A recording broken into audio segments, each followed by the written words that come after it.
Hello everyone. आज से हम लोग आरएसी का कोर्स स्टार्ट कर रहे हैं, जो कि जिसका नाम पूरा है रेफ्रिजरेशन और एयर कंडीशनर होते हैं।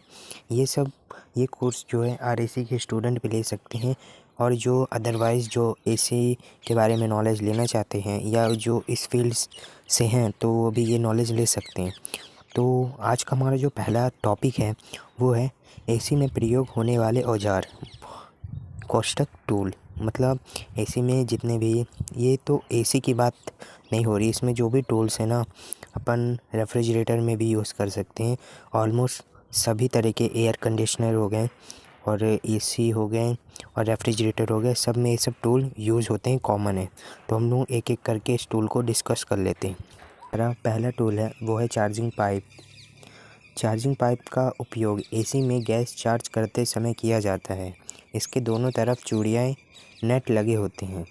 ये पाइप रबड़ की बनी होती है। तो ये है अपना चार्जिंग पाइप। इसे अपन हॉर्स पाइप भी कहते हैं। ये रेफ्रिजरेटर और एयर कंडीशनर का पूरा बेसिक सा चीज़ है। मतलब ये टूल कंपलसरी है यूज़ होने में। तो हमारा दूसरा टूल है वो है फ्लेयरिंग नेट। फ्लेयरिंग नेट का प्रयोग किन्हीं दो पाइपों को आपस में जोड़ते समय किया जाता है। इसके एक तरफ चूड़ी बनी होती है। तो ये हमारा फ्लेयरिंग नेट है। इसके बगल में ये फ्लेयरिंग पाइप है, जो हमेशा हम लोग फ्लेयरिंग पाइप में ही लगाते हैं। ये बात कंपलसरी है और इसे तुम लोग अच्छे से जान लो। और मैं ये बताऊंगा कि फ्लेयरिंग पाइप भी किससे बनती है, ठीक। तो हमारा जो नेक्स्ट टूल है वो है यूनियन नेट। यूनियन नेट का प्रयोग किन्हीं दो पाइपों को आपस में जोड़ते समय किया जाता है। इसके दोनों तरफ चूड़ियाँ बनी होती है। तो ये भी एक तरह का नेट ही होता है। ये फ्लेयर नेट और यूनियन नेट में ज़्यादा कुछ डिफरेंस नहीं होता, बट थोड़ा बहुत होता है, पर इसका बेसिक मतलब ज़्यादातर यूज़ नहीं होता है, कहीं कहीं होता है। तो अब हमारा जो नेक्स्ट टूल है वो है चार्जिंग पिन। चार्जिंग पिन को हम NRV वॉल्व भी बोलते हैं। इसका फुल फॉर्म होता है non return valve. Charging pin का प्रयोग एसी में गैस चार्ज करते समय किया जाता है। इसमें एक पिन लगी होती है जिसे दबाने से गैस का आवागमन शुरू हो जाता है और छोड़ने पर गैस का आवागमन बंद हो जाता है। तो यार ये तुम देखो कि जैसे सिंपल बता रहा हूँ, जैसे बाइक में या साइकिल में तुम जब हवा निकालते हो छुच्ची दबा के, तो जो हमारा एयर है वो बाहर आ जाता है, और जब वो छुच्ची छोड़ देते हो तो वो एयर वापस ही बंद हो जाता है या लॉक हो जाता है। तो ये भी इसका यही काम होता है। ये ज़्यादातर कंप्रेसर में लगा होता है, चार्जिंग लाइन में इसका यूज़ होगा, क्योंकि यहीं से अपन रेफ्रिजरेंट को अंदर डालते हैं, भरते हैं, ये सब करते हैं। तो इसका यूज़ इसी तरह होता है। और जो हमारा नेक्स्ट टूल है वो है फ्लेयरिंग टूल।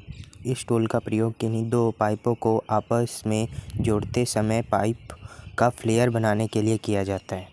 देखो, फ्लेयरिंग टूल में हमेशा दो पार्ट होते हैं। एक को अपन यॉक बोलते हैं और दूसरे को फ्लेयरिंग ब्लॉक बोलते हैं। ये दोनों मिल के ही बनता है फ्लेयरिंग टूल, और इससे अपन ये फ्लेयरिंग नेट लगाने के लिए कॉपर ट्यूब का बनाते हैं। तो आप देख सकते होगे ये जो कॉपर यहाँ पे हल्का सा मुड़ा हुआ है, इसे ही फ्लेयरिंग बोलते हैं, जो कि हम फ्लेयरिंग टूल से बनाते हैं। तो अब जो हमारा नेक्स्ट टूल है वो है स्वेजिंग टूल। स्वेजिंग टूल का प्रयोग किन्हीं दो पाइपों को आपस में जोड़ते समय पाइप के अंदरी व्यास को फैलाने के लिए किया जाता है। तो इसमें क्या होता है, कोई दो पाइप है, अगर वो सेम डायमीटर की है तो हम उसे एक दूसरे के अंदर नहीं डाल सकते। उसके लिए हमें एक पाइप का जो डायमीटर है उसको बढ़ाना पड़ेगा, तभी हम दूसरे पाइप को लगा सकते हैं उसके अंदर, और उसके बाद ब्रेजिंग करेंगे। जैसे कि ये जो पाइप है और एक इससे बड़ी पाइप है, ये दोनों इसके अंदर बन नहीं पा रहा है, बट इसी तरह होता है। ये मैं अच्छे से बनाने की कोशिश करता हूँ। ये इस तरह रहता है डायमीटर इसका, ये इसके अंदर जाके फिट हो जाता है, और इसका काम ये रहता है, इसको अपन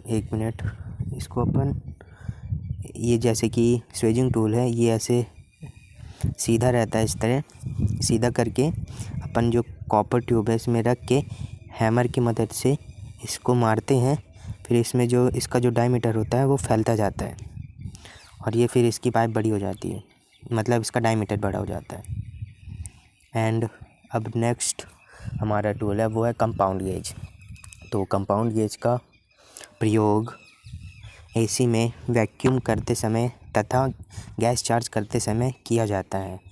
इनमें 2 लाइन होती है, एक लाइन इनपुट की, दूसरी लाइन आउटपुट की। इसमें एक हैंडल होता है जिसके द्वारा गेज को ऑन ऑफ किया जाता है।